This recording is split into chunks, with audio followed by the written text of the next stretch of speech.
This is Johnny with TigerBomb MMA, and today I'm going over UFC, what is it, Vegas 93, Perez versus Taira, giving you my thoughts and thoughts on 13 bouts that are happening this Saturday at the Apex, which apparently the Apex has been hosting, at least this past Saturday, like a NXT WWE event, and it looked packed, but it pissed me off because I could have been going to the Apex all this time. Kind of pissed me off a little bit. But overall, really good test for Taira here. He's facing, obviously, Alex Perez. I'll get into the specs and everything behind my thoughts on the main event. But I like Taira quite a bit, but I have my questions on him. And I think a lot of these questions are going to get answered with Perez as a really good test to see where he's at for a future title shot or be talks in contention. And for Perez, is he back? You know, I like to call it the Perez Revenge Tour because man, we're not even thinking. I know a lot of us are still fresh memory, but there's not a whole lot of thought of, yo, this guy was this dude that was pulling out of every fucking fight. Manal Cop was talking about his bloodline deserved to die. And now he's on a one-fight win streak, and he's fighting Taira. So I'm interested in this bout. But, yeah, I have my questions about both of these guys. And then we've got Ikram Aliskerov on the co-main event fighting. I'll wait to describe them when we get to them. But, yeah, I'll give you my thoughts on the entire card. Before I do that, I'll give you my thoughts on the Imavov versus Cannonier bout. And, you know, there's some controversy near the end, but I'll get to that. Betting-wise, my parlay that I mentioned on the previous video, if you watched, cashed. I had Imavov on there. I had, funny enough, the two best performances of the night, which would have been clearly was Ludovic Klein and I can't believe I forgot Daniel Marcos. Both of them 30-27 their opponent on a really close line. And in certain cases, Marcos was a slight dog at one point. Then he'd be ballooned up to like a minus 130 before the fight. And then for Klein, he was also minus 130. And I was like, oh shit, like they beat these guys' asses. But I'll give you my thoughts on that. Overall, went like out of the 14 bouts, I got 9, maybe 10 correct. And I'll tell you why maybe 10. Because the first fight of the night, Pooja Tomar defeats Rayanne Amanda. What I said about Amanda was that she's very much so the, damn it, I forgot the guy's name again. Jared Vandera of her division. She's an absolute dingbat because as a black belt in jiu-jitsu, did not even attempt a takedown until maybe she already lost the fight. Meaning on the cards, she already lost. Why even attempt a takedown? I will tell you, I just finished doing about 12 bouts of MMA judging, a lot of them low level. 3 of those were professional bouts, and I know how to judge a fight. I think at this point I'm not going to be shy about it anymore. I talked to the commission. I'm pretty fucking good, right? I'm not going to be like, maybe I can be an authority on this shit. This fight, had I been judging it, would have pissed me off because I wouldn't have known how to score it. So I do think Amanda won the fight. I think she landed the harder shots. I think anytime Tomar through the side kick, she was racking up points. But then whenever Amanda kind of closed the distance, got her against the cage, you can kind of see Tomar's eyes like almost rolled to the back of her head, but not that dramatic. It's just Tomar was just throwing a lot of volume, but nothing of significance. And Amanda threw the harder shots. And I would have given that to Amanda because she actually landed the cleaner overall strikes. The issue with this fight, though, is that I don't blame the judges for them being split 30-27 because they're viewing a fight the way they're viewing it. And if they were pissed at Amanda for not going for takedowns, I would understand, like, she's not winning this fight. But when I look at the scorecards, where the fuck do I have them here? The scorecards do tell me it was a bit of a robbery. Granted, 30-27's across the board on each side. Really stupid, but when you look at, where's this idiot's name? It was Derek Cleary. He gave round number 1 to Dos Santos, which was to me the closest of the 3 rounds. And the third round to Tomar, which to me was the clearest for Dos Santos, because specifically when Tomar kind of beckoned her, let's go, and then she complied, she got met with some big punches that like stunned her a little bit. Not too much so that it was obvious, but you can see that she was like, oh shit. So to me, that indicates that Derek Cleary wasn't paying attention. He didn't give a shit, and I don't blame him. So it's a loss because, again, Perez is a moron, and I kind of figured if she tries to strike with Tomar, she's gonna lose this fight because why even bother? Why even bother risking this particular situation that you're in, where you're getting outpointed by a much inferior fighter? But man, she's just an idiot. You know, as much as you can teach a fighter to be a black belt in jiu-jitsu, have good striking, if you don't have it between the ears, ew, brother. And I'm going to talk about a specific fighter, not necessarily similar, but like similar vein to Amanda in a bit. But yeah, that was very frustrating from Amanda. So I think she deserved to lose. Tomar didn't deserve to win, but for damn sure Amanda deserved to lose. I'll give you that. Taylor Lapilus defeats Cody Stamann 30-27. I actually took Taylor, the what's that shit called? The minus 3.5 with the point spread. There you go. I don't often do the point spread, but Taylor was like minus 300. The point spread was minus 110. So I'm like, fuck it. I'll risk it on Taylor. He should win 30-27s, but at the very least, he covers with 329-28s. He looked amazing in this spot. Like Cody Stamann, he's a tough dude, but Taylor Lapilus, he is showing that he has all the skills to really contend with a lot of the guys in bantamweight. It's just with the higher elite type of guys that can really stifle his creative striking. Man, those knees that he was landing, those lead knees, there were some moments there that I thought Cody was going to get knocked the fuck out, but Cody's tough. He did get taken down at one point. He got back up, and he just put it on him. He was a little bit more aggressive. I really like this performance from Taylor. For Cody, it just kind of proved that I was right. Like, he's a tough dude. He can win fights. He could definitely win this fight if he focused more on just trying to, like, box with him, getting on the inside. But Taylor was not to be denied there. So it cashed there for that minus 110. Denise Gomes defeats Eduardo Mora. I said that Mora should be really a minus 300, but given the circumstances that we don't know much about her, that's why she was a minus 170. And this proved it. She should have been should have been a pick'em, because it went to a split decision. Whether I agree with the split decision or not, it was what it was. Mora, I think the issue as to why she looked so shit is that she did not believe in her striking, that she panic wrestled each and every time. She had some good stuff there, like she didn't quit fighting. She got caught in a guillotine early, like she didn't respect her opponent, and she gassed and she suffered for it. Denise Gomes, I don't think I'm wrong about her. I think she's a middle of the pack type of fighter. It's just that she fought a woman that was terrified to strike with her, and when she actually did strike with her, she seemed to have a decent account of herself. Like, she was not looking completely washed on the feet. It's just one of those things of undefeated fighters that they don't know how good they are, or they don't know how to really deviate from a plan if it doesn't go according to plan. And that's what happened here with Mora. I'll give her props. Like, she deserved to lose this fight, but I'll give her props because I do think that going forward, depending on her mindset, I think the mental really is a huge factor with certain fighters. But if she is like deathly afraid to strike, and she views this as like oh no, I lost, I suck, if she develops her striking well enough to mix in those takedowns, I think at that point the fighters that she is fighting are going to be a little bit more weary about maybe the punches coming at her, because she's a long gal. And then when they get taken down, they're like, fuck. So with Denise Gomes, I'm going to fade her in the future, but I'm looking for Eduardo Mora to see if she can develop further. Daniel Marcos really beat the shit out of John Castaneda, like pillar to post. There was one moment from John where he did land that head kick in round number 3, and I liked the way Marcos kind of recovered and just circled around. Like, he was hurt. Like, he was even telegraphing it like, ooh, shit, like, he got me. So, but Marcos, though, he is definitely showing great takedown defense, really working on against the cage, like similar to Leon Edwards, where he like goes 2-on-1 on one hand to avoid the grip. The dude is legit. And then when I heard that he really wants to bring his family from Peru to the U.S., I'm like, oh, this guy's gonna whip this kid's ass, right? And he did it. Like, John, for my thoughts on him gassing, he did seem to gas a bit, but he had a second win in the third. Very good fight between these two guys, right? Like, it was a 30-27 across the boards from Marcos, but I didn't think that John looked awful. I think he still showed a bit of that fighting spirit, which you want to see in a fighter. Not, for example, another guy that I'll talk about in a bit. Like, he still tried to win this fight by any means necessary. It's just that he was just a step behind. And as I mentioned with Daniel Marcos, he has great vision for strikes. He has great, like, patience. He doesn't overthrow. He's not afraid to be in the pocket. He doesn't need to move too much. He just slightly gets out of the way.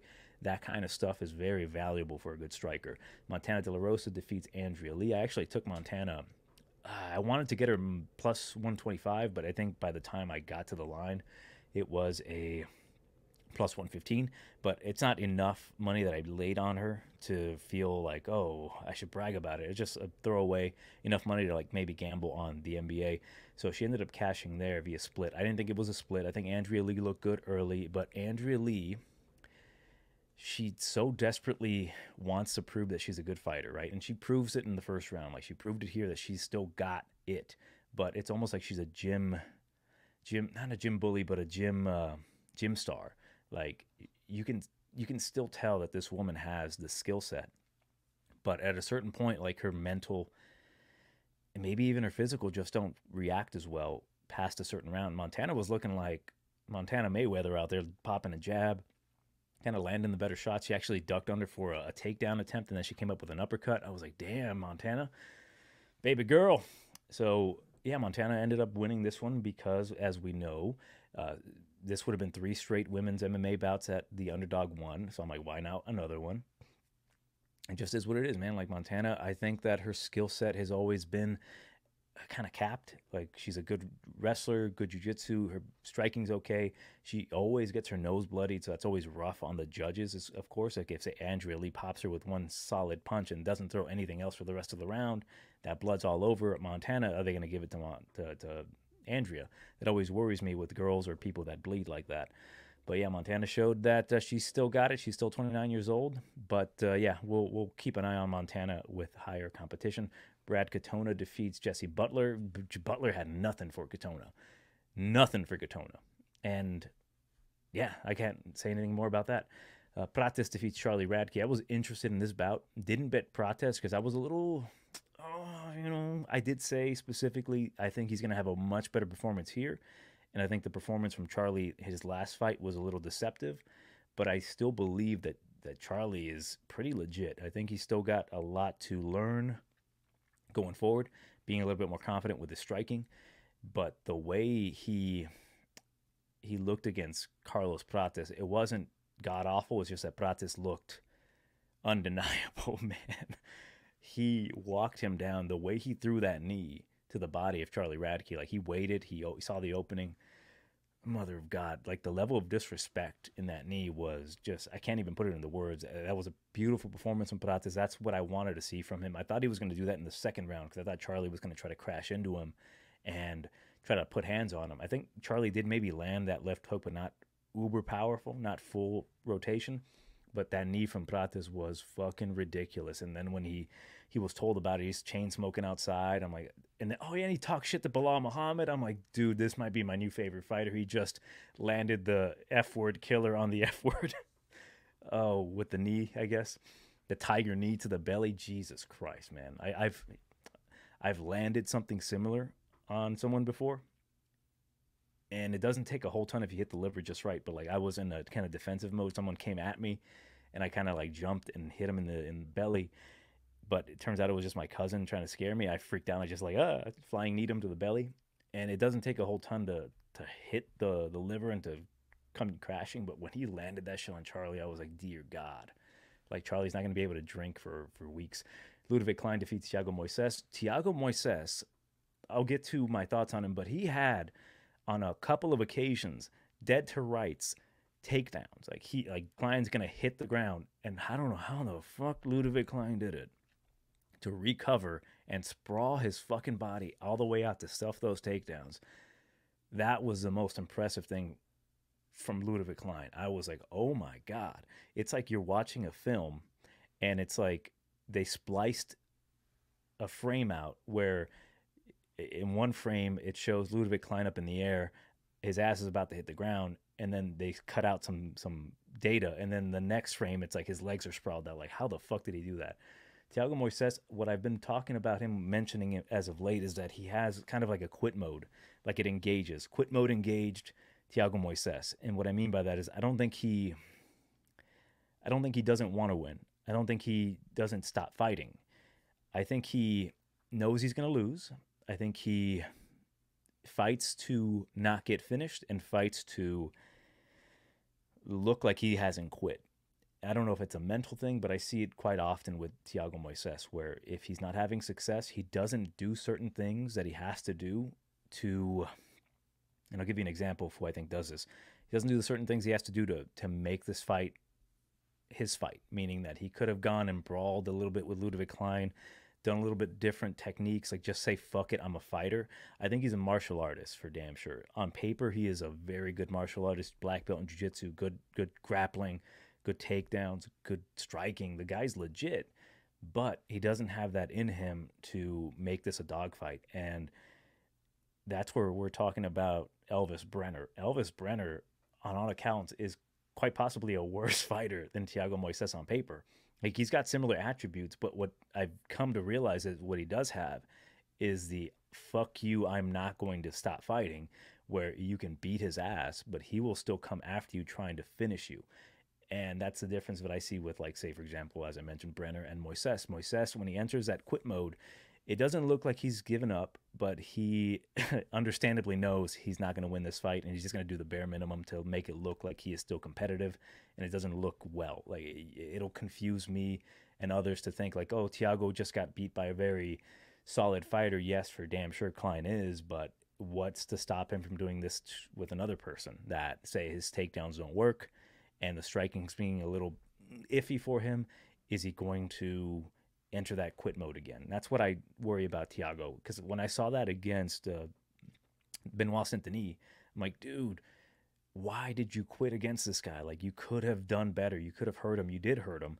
He just didn't do what he needed to do. He didn't push forward. He just was kind of wanting to not get finished. So that's my thought on Thiago Moises. Punahele Soriano defeats Miguel Baeza. I was flip-flopping. I eventually picked Baeza. Wrong choice, of course. Punahele, funnier thing about it, I debated moneyline Punahele, because that was literally the only thing you could do. Either bet Puna money line, bet him knockout. I couldn't really bet Baeza, so I ended up going with, guess what, the knockout. And if I'm being honest, man, I would have stopped that fight multiple times. The amount of damage that Miguel took in this fight was ungodly, and it didn't look at certain spots that Puna was throwing the hardest shots, but damn, he ate so many shots at that point. He had nothing left. The corner should have stopped the fight. I don't know if, like, Miguel's never going to be the same after this. He didn't get knocked out completely cold, but the fact that he took that much damage, he is unbettable ever again. Like, he just does not have it anymore. I heard that he was sick, but Puna looked good. Puna even said it, like, I can't wrestle like this at 185. At 170, I can do this, and you can see what he can do. Like, damn, he looked very impressive here. He got 30-26s, maybe a 30-25. But, man, that really pissed me off that I didn't get that knockout. I did actually end up betting Zach Reese, because I think I mentioned I wanted him at, like, plus 125, because Marquez, you can't trust him. I did pick Marquez, but, like, my thought was bet Reese. Marquez is going to probably let you down, but given the fact that maybe Reese is kind of a doofus, an awkward doofus, well, Marquez should take care of him. Reese looked fast. He threw that body kick really fast. He landed that uppercut, and he finished Marquez. The guy's a huge man. He's got the skill, and now that he's got a win in the UFC against, you know, a good name in Marquez, the thing is, Marquez might not be the same guy anymore. Definitely not the same guy he was prior to the fight with Zach Reese, or prior to, like,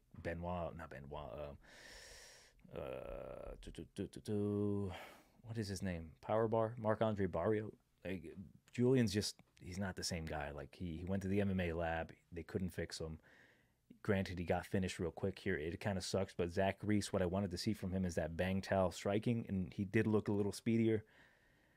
I want to see what he can do moving forward, so I'm interested in, like, a future matchup. I do want to see him fight Cody Brundage again really bad. Next bout, Ferreira defeats Stoltzfus. As I mentioned in my previous video, don't bet Dustin Stoltzfus. Wait till the second round. This is exactly why. Stoltzfus looked good. Stoltzfus was about to cash your checks, about to cash your plus 280s or whatever, and then Bruno hit him with a spinning back elbow, broke his face. And as much as I love shedding on Dustin, I think he even mentioned, like, oh, I feel like a fraud and I let people down. I'm like, Dustin, no. You got it wrong, man. You were never a fraud. You have to have people think that you're good for you to be considered a fraud. You're below that. Ferreira, though, the narrative was, I don't think he's the guy that people think he is. That's what a lot of people were saying, and I agree with that. Like, because we don't really know Ferreira that well, and we saw that he doesn't really like pressure. He doesn't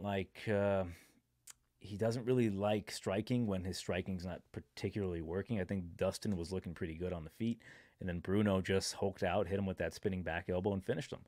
I hit him with it twice, and then the second time that he landed broke his face. So Bruno, he's a dangerous guy in that first round. I think he's a guy that, like, moving forward, if he's like minus 300 or plus against guys that you think can beat him, you got to wait till that first round ends and then live bet the shit out of that person.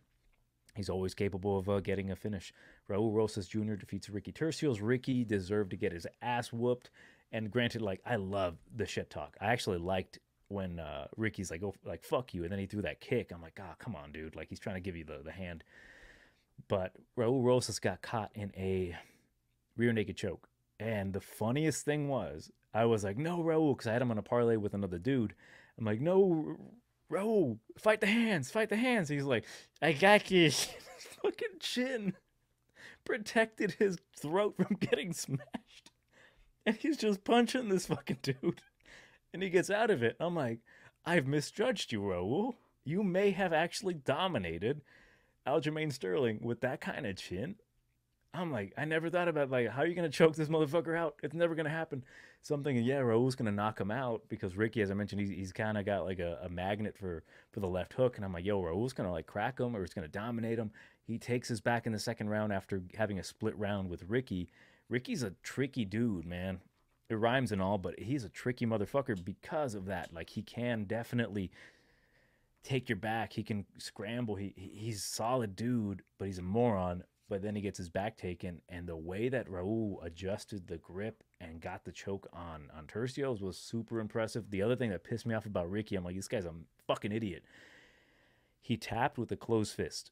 He was like, oh, you motherfucking douchebag. I've never been that mad at somebody cashing one of my legs in my parlay. I'm like, dude, don't ever fucking do that. Like, same thing with like Dalcha Lungambula.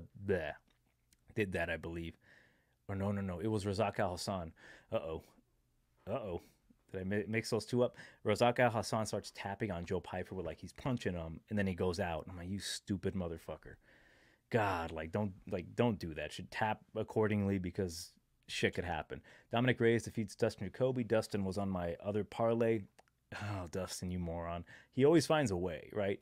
And if I'm being honest, I didn't mind Dominic crashing that parlay because I wanted to see Dominic win, because in the long run, yes, it cost me a unit here on Dustin. And here's the shit, man. I've lost so much money on Dustin Jacoby because, like, every time I put money on him, it's like he's cursed. He lost to, oh boy, I don't even want to think about that one. The Roundtree loss, that one really stung.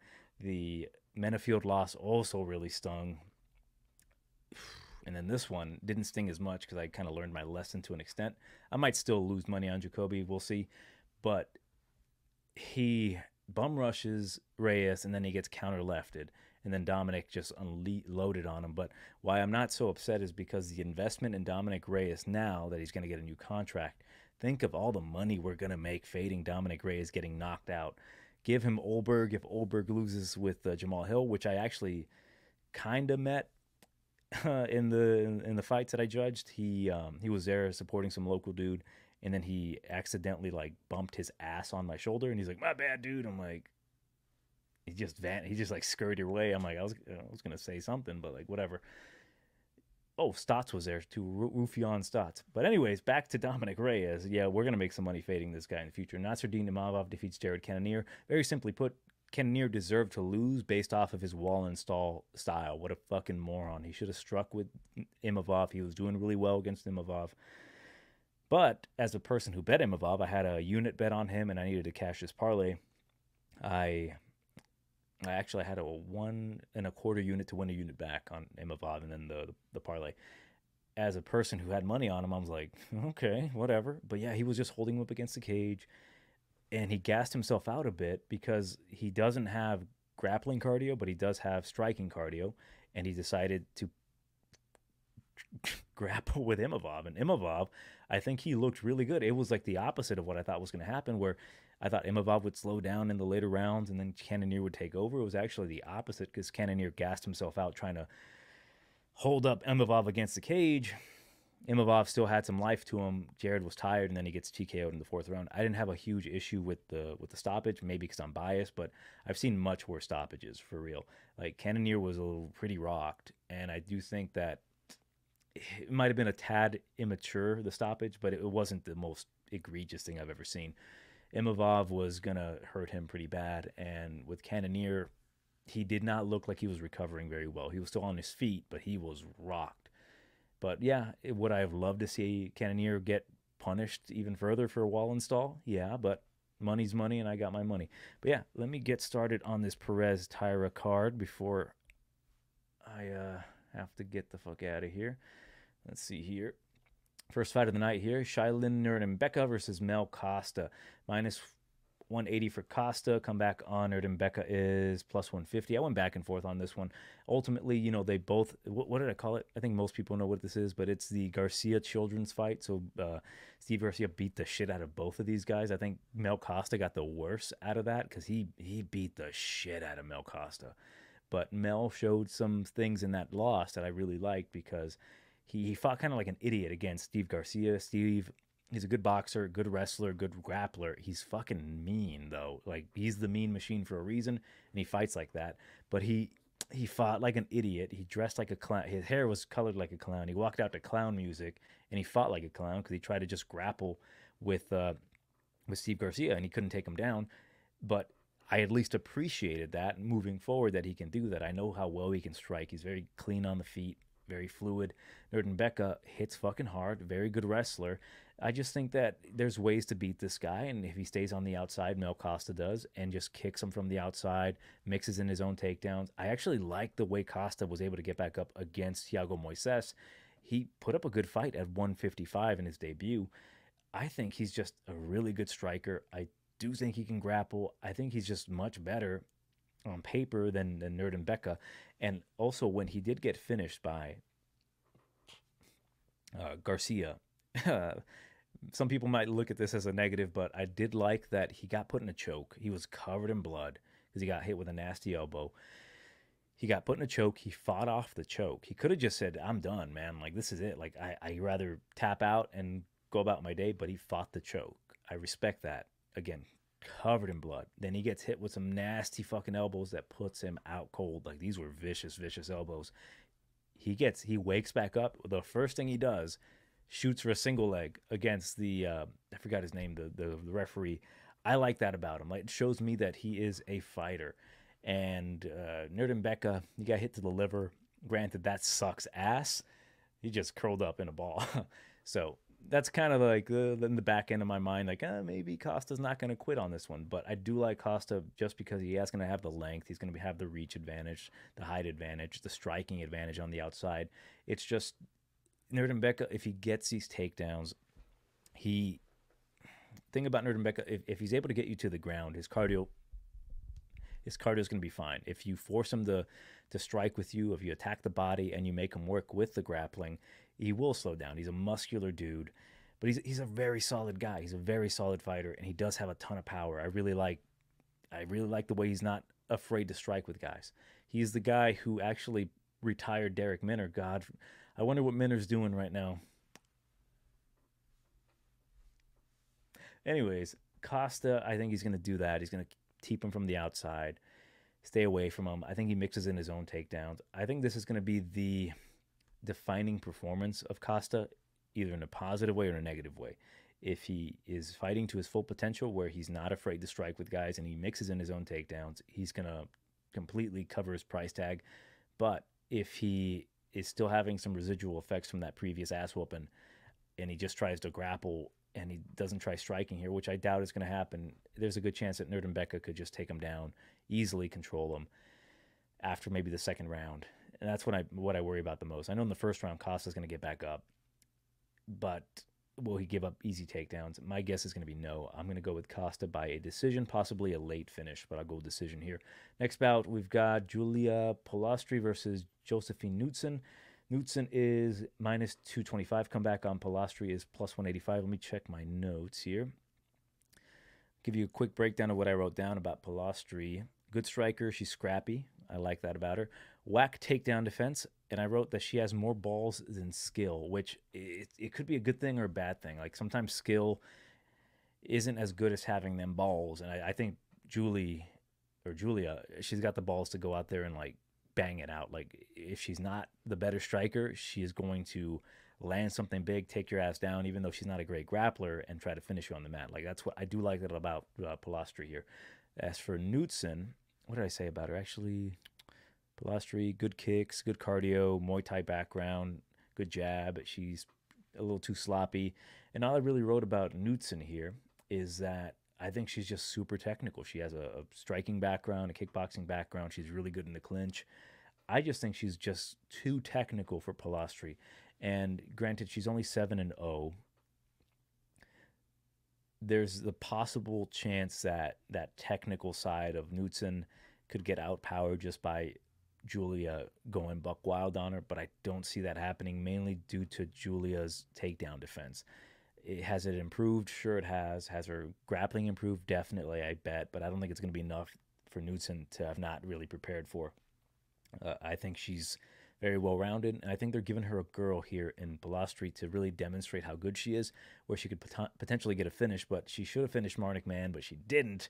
But I think that in the clinch with her trips, with her takedowns, with her striking, being the just more technical of the two, I think she's going to bust up Polastri, which Polastri in her last fight against Alaujas, where she was like minus 600, Alaujas was looking really good against her up until Polastri took her down and submitted her. And minus 600, and to get kind of pieced up like that, I think Knutson's going to do the same thing here, and she's going to go to a decision victory. Next bout, Jekka Saragih versus Weston Wilson, minus 340 for Jekka. Come back on Weston Wilson, plus 270. Let's see. If I could do, like, within the first minute of the round, I would do that, but Jekka should win this one. But here's the thing about Weston Wilson. I have bet on him every single fight in the UFC, and I am not stopping now. Is there value on Weston Wilson? You're damn tootin', because we know what Weston brings to the table is that he's a big dude. He's a smart dude. He has a karate background. He trains with Upstate Karate, I believe. Yeah, Upstate Karate with Wonder Boy. Wonder Boy's dad is his coach. He can grapple. He's got long arm chokes. He's a really good fighter on paper, but for the love of God, he chose the wrong discipline and the wrong weight class.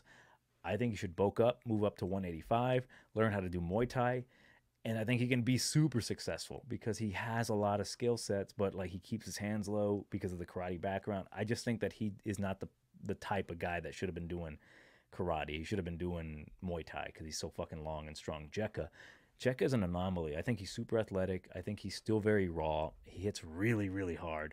He got super undervalued his last fight against Lucas Alexander. I'm like, dude, like, do not sleep on Jekka because he will sleep you. The guy has ridiculous power, and he's got that spirit of, like, I need to win fights any means necessary, whether it means I have to take you down. But in this case, all he has to do is land a solid punch. But again, that inexperience could be the downfall of Jekka, where even a Weston Wilson, who has that obvious off button, can mix in takedowns, get on top. He's a big boy. I don't think it's Jekka. I don't think it's a dog or pass per se. I think it is fight doesn't go the distance. I don't think you should put Jekka on your parlays just because he beat Alexander doesn't mean he's going to beat Weston Wilson. I know that sounds stupid, but I am going to pick Jekka because odds are he is going to land that really hard right hand.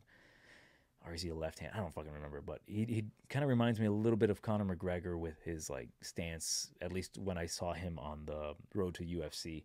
I like Jekka quite a bit. It's just that he is still a little unproven. When you're losing to a guy like Anshul Jubilee, that is a big red flag for me, but it doesn't necessarily mean that you're outgunned. That was at 155, but now he's fighting a 6'1" guy who is probably going to try to grapple with him. And if he takes his back and he doesn't know how to deal with that length, I worry about that quite a bit. So I will obviously be betting Weston Wilson. I'll probably be throwing that fucking ticket away. But it's either Jekka knockout or just Weston Wilson. But I'm going to lean currently on Jekka. And again, it's not that I think Weston is... Fuck. I need to be careful with this. I think Weston, man, I just bulk up, do some steroids, go to 185. I swear, man, if he had a better defense and a better use of his long limbs, he could have made these fights a lot more competitive. He would have made it out of the first round at least, because that chin is really bad at 145, and he's just got a weird body type. And I get it. Like, maybe he can't necessarily bulk all the way up to where he needs to be. Maybe the competition's a lot harder in certain weight classes, and he's making 145 easy. I just think that 145, that's a really bad weight class for him, where even the most, in this case, inexperienced guys, and 14-3, that's a lot of experience for fighting, which is great. That's what you need. But when it comes to everything else, like, jiu-jitsu and such, he's not quite the best yet. I think he has a lot of growing to do. He's only, 29 years old, entering his prime. And Weston, with all the weight cuts that he's doing to 145, the amount of damage he's taken, it's just his time to scurry along. But yeah, I'll go check our first round knockout. All right, Carly Judice versus Gabriela Fernandes. Fernandes is minus 230. Come back on Judice is plus 190. Now, I did mention something about there's a fighter on this card that I was going to talk about that kind of reminds me slightly like Amanda Dos Santos, and that would be Carly Judice. Everything I said about Amanda, I can say the absolute opposite about Judice, right? And I'll get into that, but I'll talk about the former LFA champion Fernandes.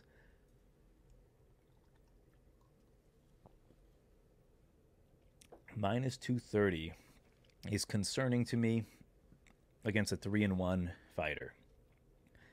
If you think about it, if you were to tell me, hey, a former LFA champion is going to be fighting a rookie, a 3-1 rookie, 4 total fights, 25 years old, her background is in softball, and she's training with Aaron Phillips at Head Kicks MMA in Louisiana, and I'd be like, oh, she must be like minus 500. No, she's minus 230.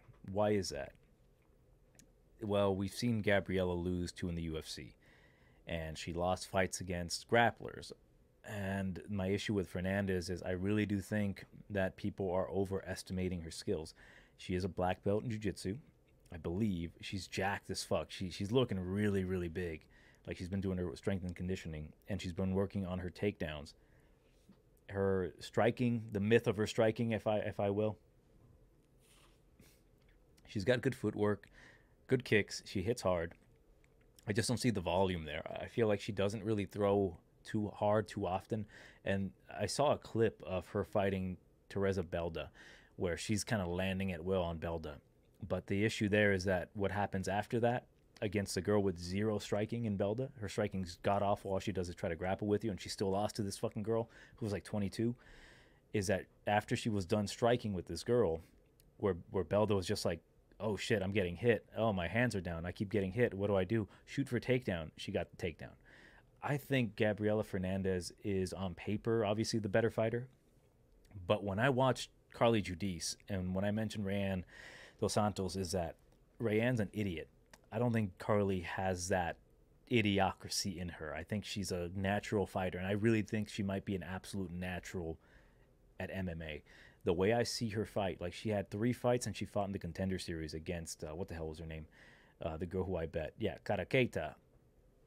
I bet Karakeita in that fight because I saw something in that fight with Judice that I liked, and that was just the amount of volume that she threw and her unwavering spirit to fight. That to me says a lot. Same thing for Judice. Like, she lost that fight, but she fought hard for that fight. And I watched some of her regionals, and let me tell you, man, I saw a lot of regional fights this past Friday, and I saw a lot of strikers, and none of those men or women, even the pros that I saw, were as good a striker as Carly Judice. And it blew my fucking mind seeing her. The way she sets up her combinations, the kicks, the punches, the elbows. She's nasty in the clinch. There's something about her that tells me that if she is trained properly, she could actually one day be a legitimate UFC fighter. I don't think she's going to be one and done. I think that given her athleticism, her ability to fight, man, this bitch is throwing some fucking combinations that I was like, whoa, this girl is pretty good. She throws good volume. And I know she's doing some grappling, but I don't know too much about her grappling. Training with Aaron Phillips, who's a black belt in jiu-jitsu, also like a kickboxer, I think taekwondo guy. I think that might be a really good place for her right now, where she's learning everything she needs to learn for her base, being that she's super athletic. She's going to be a bit taller. She's going to have a 2-inch reach advantage. And why I am going to pick her, and call me fucking crazy, I think she can actually knock out or decision. I'm going to say knock her out, man. I think she can. Fernandes is she hits hard, but the way I see Judice in the pocket, the way she moves her head, it's so unnatural for such a young fighter that I'm like, this bitch is special. So I'm going to lean on that. I'm going to lean that this girl might be special with like good training. She might be a bad motherfucker going forward, but it's a lot to ask for a very young fighter, especially making her UFC debut after a loss to a woman who actually also lost in the UFC. I do suspect that Fernandes is going to try to wrestle her. That is, honest to God, what I think is most likely to happen, that Fernandes is going to come in here, fake striking, and then go in for the takedowns. But I do suspect that Judice, who will go for takedowns of her own, because between the two, I know Fernandes sucks at takedown defense. She can struggle as much as she wants, but she will be on the mat. But I think if they do end up striking, I think that between the two, Judice has the longer combination strings, and her striking to me is just much more impressive than Fernandes, where Fernandes might have the power advantage, but I think Judice might have that like hit to the body, overhand right, then followed by a head kick type of shit that Fernandes is not going to have, which might make her vulnerable to getting knocked out or hurt. And then if Judice does end up going for her own takedowns, I just don't believe that Fernandes has that kind of BJJ skill, even though she's a brown or black belt. I think she's a black belt. Let me make sure. Brown belt. Yep. I don't know, man. She did not seem to be a brown belt when she was on her back against shit. I won't even blame her against Jasovicius, but against Belsda, I'm like, all right. But yeah, I'm gonna go with Judice on this one. I'm gonna probably bet her at plus 190. I'm hoping that people are like flabbergasted by like the price tag of Fernandes at minus 230 and then bet her up so I can get a better price on Judice. I think it's worth a shot. Women's MMA is very illogical sometimes, and from what I've seen about Judice, I've been impressed by her, very much so, considering, again, she's 25 years old, softball background, and she's knocking these bitches out in the regional scene with some nasty combinations. I was like, yo, she might be something special, but yeah, I'll go with Judice on this one. Next bout, we've got Garrett Armfield versus Brady. He stand minus 170 for Armfield. He stand is plus 140. I like Garrett a lot. I actually really like Brady as well. I've bet Brady on both of his fights, and he has not let me down, especially that Denard Bakkarel fight, where he is not doing well, but I think the theme of this episode is these fighters that are not going to quit on themselves. He goes after Denard in the third round. Say what you want about the stoppage, but Denard stopped fighting. He beat him, and he cashed my ticket. I was like, holy shit, Brady, fuck yeah. Brady's a big boy. He's developing. He's only 25. I think he is very athletic. He's super big for the weight class. Relentless wrestler. I think his striking's not too bad, for real. Like, he's got very swift left high kick that he throws, like lead left high kick, and he's relentless with those grappling transitions. And when he gets you to the ground, he's there to dominate you. He loves taking the back. Issue is he gets dropped in every single one of his fights, UFC fights, man. He's taking a lot of damage, but what does he do with that damage? He doesn't just sit there and like, oh, finish me, please, daddy. He gets back up and he tries to wrestle with you. And Garrett Armfield, that's like the guy that's going to do that to him. He's got amazing boxing. He has great cardio early. He can pace himself, I'll say that. And on top of that, he has a wrestling background. He can grapple. He's training at Marathon. I think him training with Trey Ogden, say what you want about Trey, but he's got a pretty good style for game planning. And the game plan here would be obviously knock the shit out of Brady, knock him out as soon as possible. But if it goes into deep waters, don't overexert yourself, be safe, but early on put it on Brady, so that way if he does anything to you in the later rounds, like the Brad Gatona fight, it's not as impactful. I think Garrett, as much as I love Garrett, like legit, he's made me some good money in the past betting Garrett against that bum, what's his name, Kazama. The issue is that I have seen Garrett beat the shit out of guys outside of the UFC, Mateo Vogel to be exact, beat the shit out of him. Like, beat the ever living shit out of him. But then he slowed down because he was just tired beating the shit out of him. And then he got his back taken and he got choked out. Granted, he fought that fucking choke to the end, but he eventually got choked out. It's, I think, a similar possibility here with Brady, except Brady's chin is way worse than Mateo Vogel's. So my thought is, obviously, Garrett Armfield, I don't think I can bet him here. I'm going to pick him to win 100% because I do think he has that ability. Obviously, he's a favorite for a reason. He's got the boxing. I think he's got the wrestling to stuff him. But Brady, I worry about his ability to recover and his ability to make this into a grueling fight. Because if Brady survives that first round and the second round early, I think he can push that pace where Garrett will fatigue enough for him to get taken down, and that's where Brady's going to use his long body to wrap him up, fatigue him even more, and then come that third round, I think that's where it's very likely that Brady could submit him late.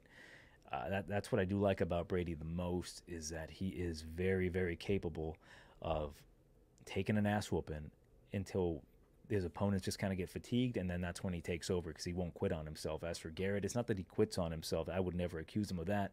It's just that fatigue, it just draws him out. Like, I don't want to say he's a big boy, but even himself, he says he's got some big arms for 135.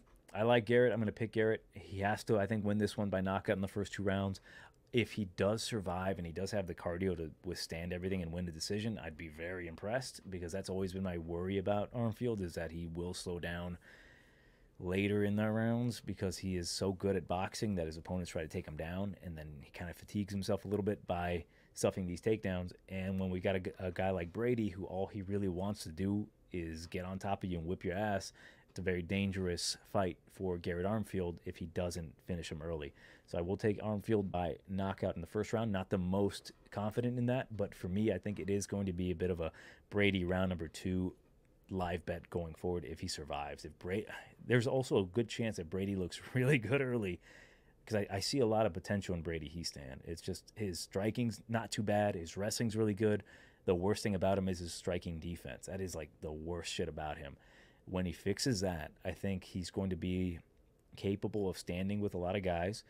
And the moment he starts defending the shots coming at him, I think he's going to be a lot more effective moving forward. So this could be the spot where you could take Brady. But knowing how good Garrett Armfield is with his boxing, I still don't think he's going to have that kind of defense early against Garrett. So I'd rather wait to live bet Brady in the second round. But yeah, I got to go with Garrett on this one here. Next bout, Nate Maness is going to probably knock out Jimmy Flick in the first round. Here's the shit, man. If Jimmy Flick is giving up some ass whooping, gave up the ass to Malcolm Gordon, if you do that to Malcolm Gordon, boy howdy, Nate Maness is going to wreck you, man. There's a lot of talk about Nate not being a 125er. He doesn't belong in that weight class. I disagree, and I think he showed it in the Mateus Mendonça fight. You give him a lesser fighter, like, because he fought, Umar Nurmagomedov at 135, Tajir at 125, 2 tough fights for him, and then he gave him Mendonça and he fucking wrecked him. Here, what is Jimmy Flick gonna do? Fucking flying triangle him? I don't dislike Jimmy.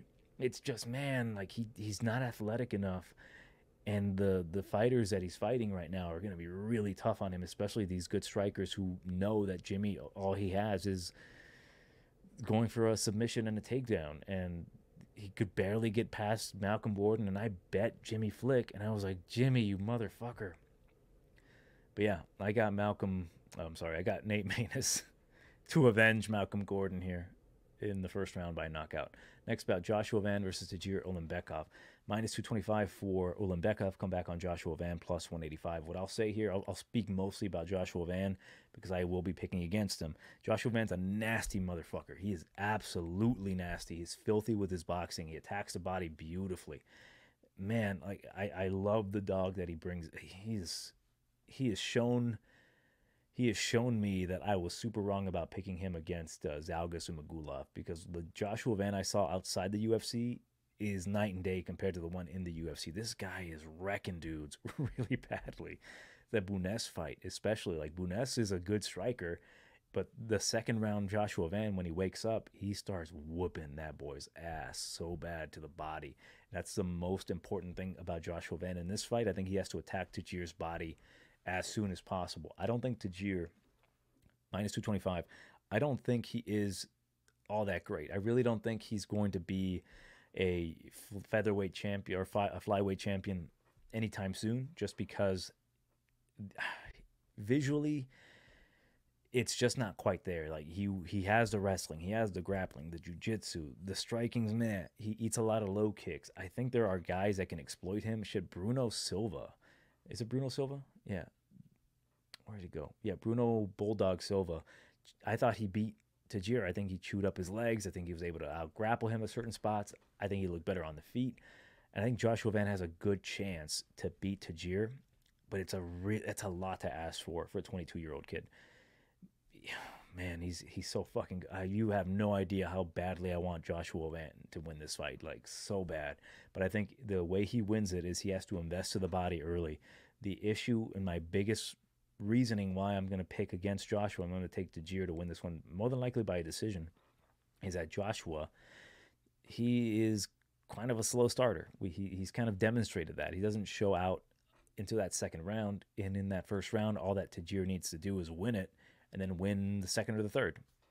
If Joshua starts attacking that body early, and I mean really early, attacking the leg, stuffing takedowns, I think he could put away Tagir, because Tagir's been cracked. I think his striking defense a little whack, but if he can get that takedown early and win that first round, it's going to be really hard for Joshua Van to come back and win it, unless he puts on like an absolute godlike ass whooping on Tagir, which is like what I am praying for. But for me, I'm going to go with Tagir to win this one by a decision, possibly a submission along the way. I think Joshua Van is obviously the more exciting of the two. He's got more potential to be a star than Tagir. I think Joshua Van, call me crazy, has a higher likelihood of getting a title shot than Tagir based off of his style. Meaning if Joshua Van gets a finish here or even beats Tagir Ulanbekov, I would not be bitching about him getting an immediate title shot, because he has the style. He's a marketable kid, 22 years old. The way he fights, he's got that Texas style, baby, that Texas Mexican style, even though he's from Myanmar. Yeah, but it's going to be really tough if he gets taken down in the first round, controlled.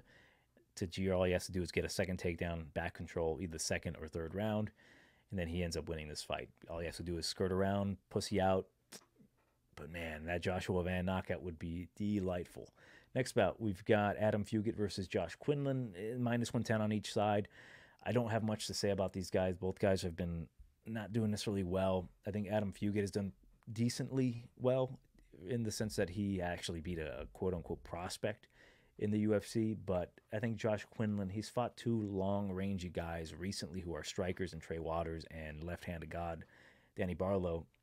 The issue with Josh is that he hits hard. He has jiu-jitsu, black belt. He kind of doesn't really know how to close that distance very well, but he was fighting two really good strikers against Adam Fugitt. He's been knocked out twice in the UFC. He's got good wrestling. He's very deceptively skilled, meaning he can take you down. He's got the good wrestling. His striking's serviceable. I just think all Josh would need to do is get in close, maybe not throw too wild, because he throws a lot of power in those strikes, but all he has to do is kind of touch Adam a few times, just bust him up on the inside, avoid the takedowns, and this could be an easy fight for him. But man, I just don't know. It's really a coin flip fight, because again, Adam Fugitt is very good at, I guess, upsetting the apple cart. This is not particularly the apple cart, but Adam Fugitt, he's not a guy that necessarily the UFC wants, just based off of his style. Kind of really hard to market this guy. As for Josh Quinlan, I would say he's more marketable. Why am I using that as a fucking reason to pick a guy? I don't know. But I am going to pick Josh Quinlan, because I do think that if he gets inside close, he has to make the right adjustments. He cannot just be on the outside throwing kicks against long-rangey guys. This is the least skilled striker of his last two fights against two longer guys, because he's got a 5-inch reach disadvantage, but he has a massive power advantage. As long as his wrestling is up to par, his takedown defense, and his ability to get back up, just not using massive power to get back up each and every time, because he's got that power. I think if he gets taken down early, he'll get back up using just raw strength. But man, just getting close, touch him up, and I think he can get the knockout. So I'll go with Quinlan round number 2. Next bout, Asu Almabaev versus Jose Johnson, minus 240 for Almabaev. Comeback on Johnson is plus 320. What in the fucking world at 125 is Jose Johnson doing? I've done a lot of research on Jose Johnson over the years because I was going to pick against him when he was going to fight Garrett Armfield. So I wanted to be prepared to max bet Garrett Armfield. And the dude, I will say, is pretty damn skilled. He has definitely developed himself into a very good mixed martial artist where his subs are good because he's super long, 6 foot tall, 71.5-inch reach. Very good boxing, very good in the clinch, good elbows. Definitely developing his wrestling game as well.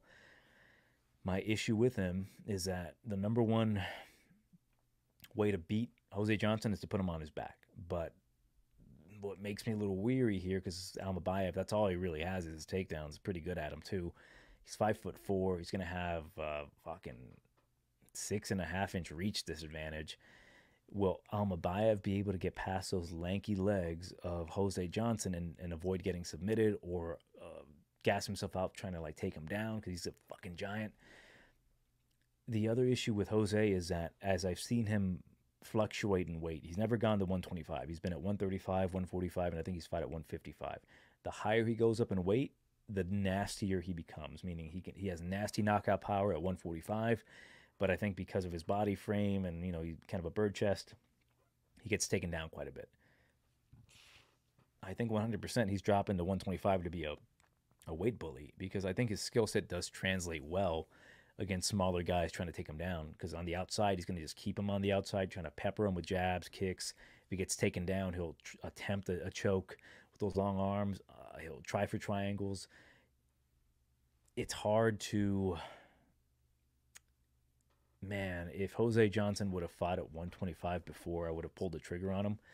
Right now, it's a gamble, but I will pull the trigger on him. I'm going to go with Jose Johnson to win this one. I think he can knock out Almabaev. I've not particularly been impressed by him. Like all he has is a takedown.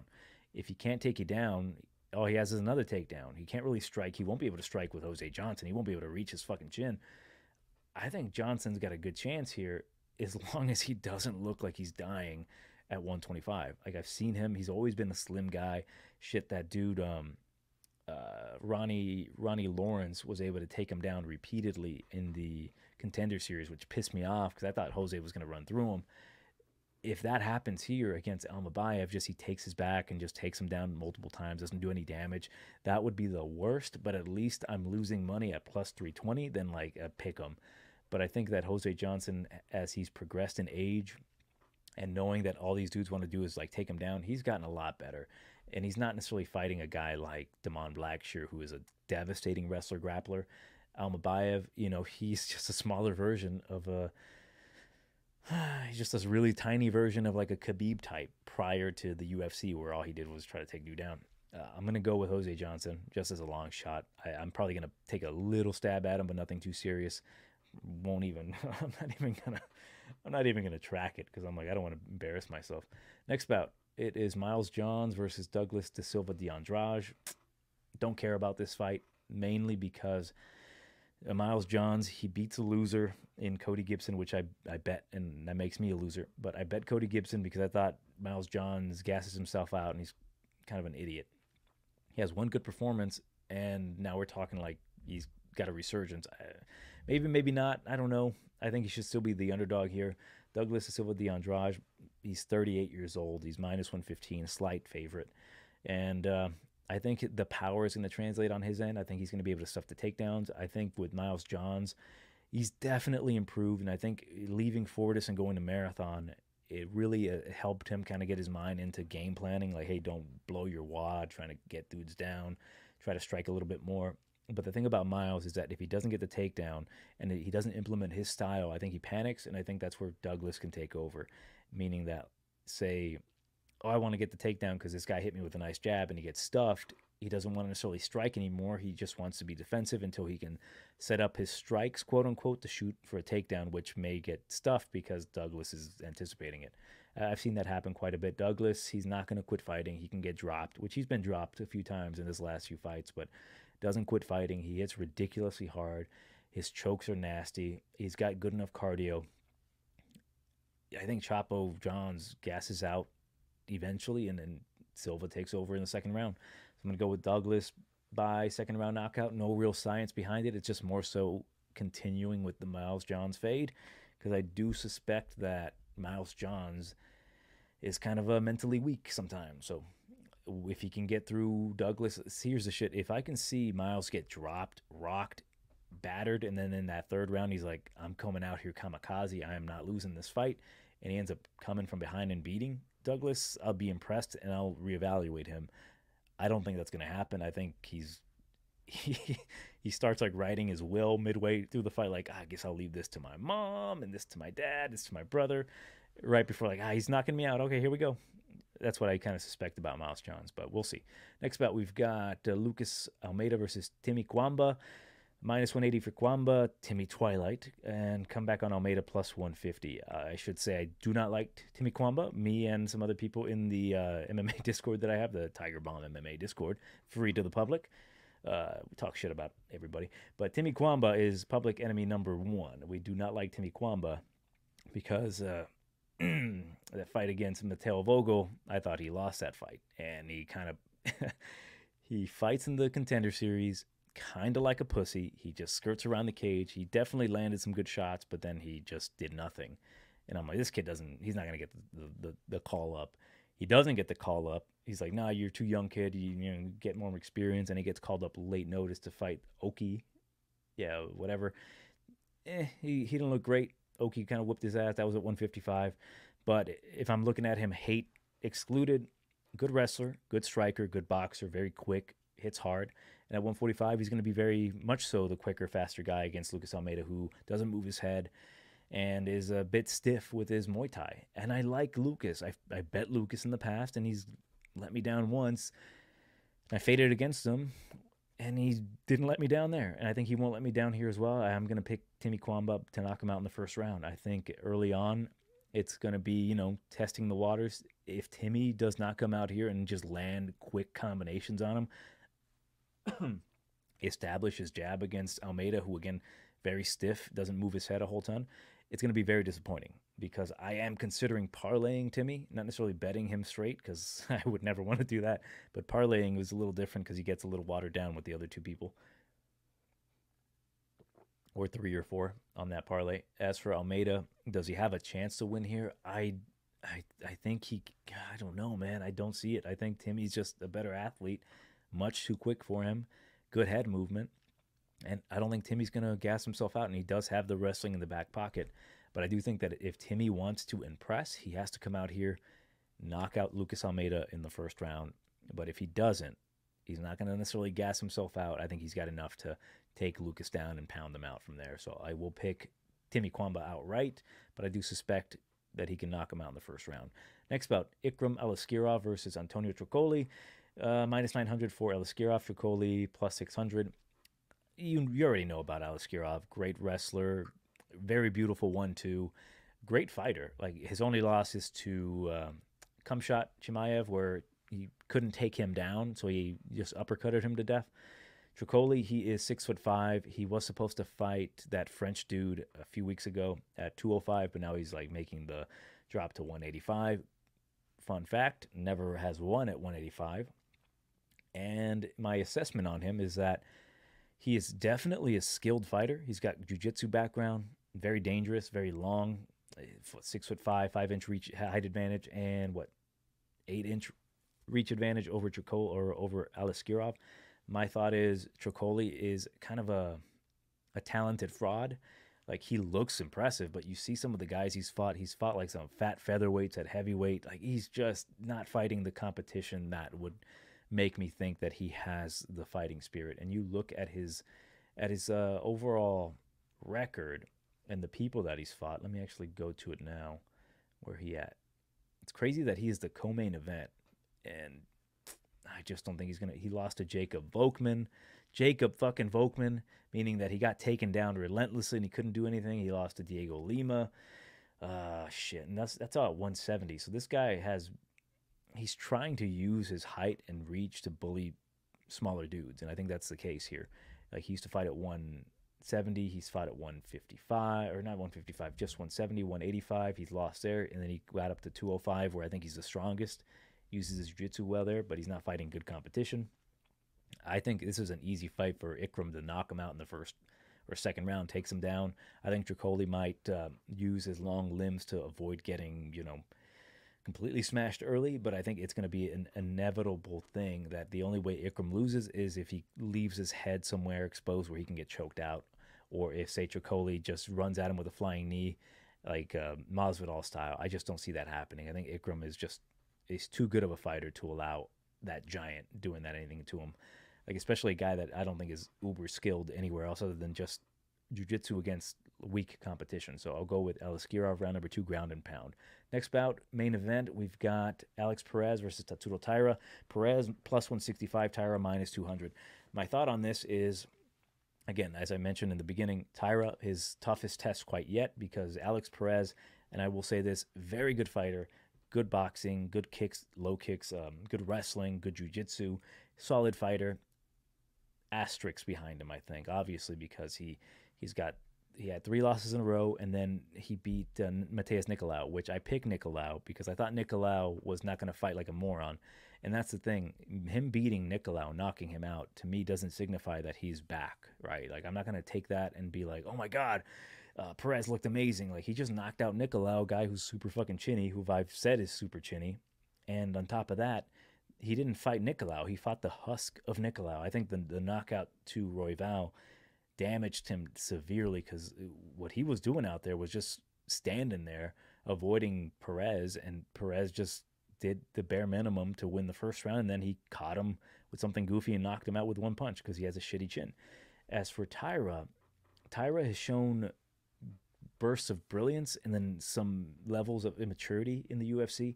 He's 15-0, he's 24 years old, he's super long, great jiu-jitsu, great back takes, great submissions. He's got power in those punches. Like, he just beat Carlos Fernandes, who I show to be similar to Alex Perez, just a lesser version of Perez. I think they're very similar. They have good boxing. I think maybe Hernandez's boxing is a little bit better. He's got good wrestling.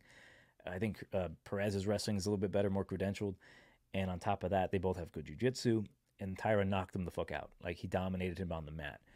And I think that's going to be the similar outcome here against Perez. Perez, he's been dominated before. His back gets taken and he gets choked out. I think this is a really good spot for Taira to show where he's at, because if he cannot, let's just say he can't take Perez down, he's going to have to strike with him, and I think he's going to have some good success there. But if Perez takes him down and just crushes the knees, passes to half guard, I want to see what Taira can do in those spots. I think he's going to pass with flying colors for damn sure, but if he has another immature performance similar to the one that he had against Chairez, where it just seemed odd to me that Chairez was able to do much offense against him. I think Chairez took him down, but overall he did very well against Chairez, but it was a little lackluster for me. He should have been able to do a bit more. I think this is Taira's fight to lose. I think Taira's already fought a guy similar to Perez, but Perez, what Hernandez doesn't have, obviously, is that experience against high-level competition. Granted, former champions submitted him easily, and then Mokaev, funky little fight, but Mokaev did edge him out. I want to see what Taira can do in this spot. Like, this is, to me, like Taira's not necessarily coming out party, because a lot of people are gobbling this kid up, is slobbing on his knob already, and I see why. But this is a good spot for him to demonstrate, like, how good are you? If you can finish Perez early, if you can finish him late, if you can dominate him, this is him against, unfortunately, a punching bag. Just a punching bag that's not going to quit and punch you back. Just how good can you beat up Alex Perez? Again, is Perez going to make weight? He's had issues in the past with that. Maybe he's over that. I am hoping he is. Like, I'm not a Perez hater. As I mentioned, like, Manel Kopp was talking shit about his family lineage. I like the storyline of Alex Perez coming back and just tearing up these quote unquote prospects. Like he beats let's say he did beat Mokaev, then he beats Nicolau, then he beats Taira. Like damn, like he's back. Like that whole shit about him being a unreliable guy who quits and can't make the weight, it gets all washed. Like we'll just be like, hey, that was just the shit that he had to go through. Maybe it was COVID, maybe it was whatever. I don't know. But I don't think that's going to happen. I think Taira is going to bring him back to reality here. He's fighting a very skilled kid that is just his kryptonite. I think he's going to take his back eventually, and whether it's going to be a rear naked choke or an armbar, I think he's going to submit Alex Perez. I'm going to say in the round number 2. I'd be very impressed if he can knock out Alex Perez. Perez, not necessarily known for a weak chin, but I've seen him put out pretty out cold before. It'd be very impressive if Taira just demonstrates his striking, but I do think that he eventually will get that submission because this kid is 100% special. The older he gets, I think the better he's going to get. That 15-0 thing, it kind of scares me because if this kid isn't learning from his previous mistakes in the cages, meaning that like the Chairis fight where he just couldn't finish him and got taken down, it's hard to learn when you haven't lost because everything's working for you. That's my biggest worry with undefeated fighters, but from what I've seen so far, this guy is so talented that he gets by with everything, and he hasn't shown anything necessarily too bad. It's just, again, when will we see that, oh, shit, people can control him if he can't get a sweep, or a good guy with good top control can control him. That might be the case here, but I don't see that happening. I think if he does get taken down, he'll be able to sweep. He'll be able to threaten with arm bars or triangles, and he eventually either gets back up or reverses or gets that submission. That's how much I really respect the ground game of Taira. So I'll go with Taira, second round submission. Yep, let me know what you think about these picks. If you're going to also bet Carly Judice, if you see what I see in her, and what you think about the overall card. I think possible parlay for me would be Taira and also Timmy Cuamba. I don't know about anyone else quite a bit on another parlay. Those two are the only ones that kind of like speak out to me. Maybe Nate Maness by knockout in that same parlay, or just Nate Maness at minus 400. Why the fuck not? But yeah, let me know what you think in the comments below. Johnny TigerBomb MMA. Follow me on Twitter. I guess like, share, and subscribe if you want to do that. But yeah, Johnny TigerBomb. See you next week.